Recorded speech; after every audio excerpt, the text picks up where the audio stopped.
For a lot of us, the ones that are closest to us in our lives are our friends and family. And a lot of times when you're spending time with those people, a lot of fleeting moments happened. And as a photographer, I want to be able to capture those moments that just have that meaning and that purpose, and be able to look back and reminisce on them, whether that's by myself or with those friends and family. So today I wanted to share 5 tips on taking photos of your family and friends. So tip number 1 is to be present. For me, I personally see myself as an observer in most situations. If I'm not actively engaged in a conversation or an activity, I'm taking that time to sit back and observe. In those moments, I'm really just relaxing and soaking in as much of the detail of what's going on as possible, just to remember that moment. And a lot of this is happening subconsciously, but I'll do things such as just pay attention to the details of the environment, the way people are interacting with each other, if they're goofing off or just playing around. I'll pay attention to those details, and sometimes that will urge me to want to take a photograph. Whether it's the way the environment is lit or the joy amongst the people you're with, being present and paying attention to these details is what's most important, and it will guide you in a direction of what you want to photograph. So tip number 2 is to always keep the camera ready. So a lot of this goes without saying, but you want to keep your camera ready, whether it's on you, whether it's always powered on, around your wrist, around your neck, in arm's reach, because you never know when a moment is going to happen, and you want to be able to capture that sporadically. I generally try to be mindful of when I want to pick up my camera, and it comes with practice, but over time you just know when you want to capture a moment or take a photo, and being able to just have your camera ready, take the photo and set it back down allows you to be present and re-engage in the moment.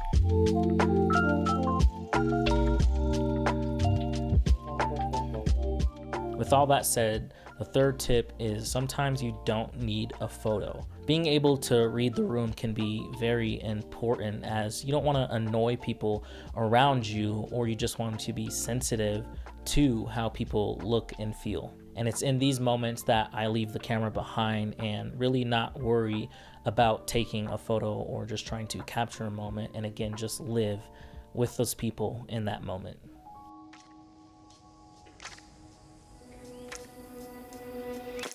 So tip number 4 is to capture the boring moments. Capturing the boring moments is something I personally enjoy because it's real. It's people just living their real mundane lives, and it gives you the opportunity to just step back, be quiet, observe, and capture all the little details. I used to photograph my dad a ton, and when I did, it was always when he was just doing something boring, whether it was him studying for a Sunday sermon, fixing up his car, or just sitting outside and enjoying the fresh air. Capturing people in their boring, mundane moments, kind of doing their daily routines, really communicates authenticity and communicates who they are as a human. And I love that because it just tells a story of the reality of life and not the glamorous, amazing moments we see across social media today.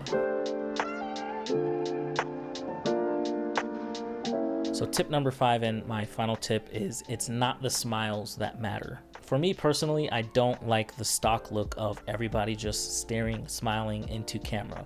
While those photos are great and they have their place and their meaning to people as individuals, I feel like it just doesn't necessarily communicate the authenticity and the realness of a moment. But that's not saying that that moment's not important, because it is. In my opinion, I'd much rather have prints lying around or photos to look back on that look more authentic and candid. Things like the boring moments, the detail shots, because you look back on these photos and you wonder what it felt like to be present. You spend more time reminiscing on the moments and wonder what it felt like to actually be there. And when you look back on those photos, you realize it's not the smiles that matter, it's the people that matter and the importance of the moment.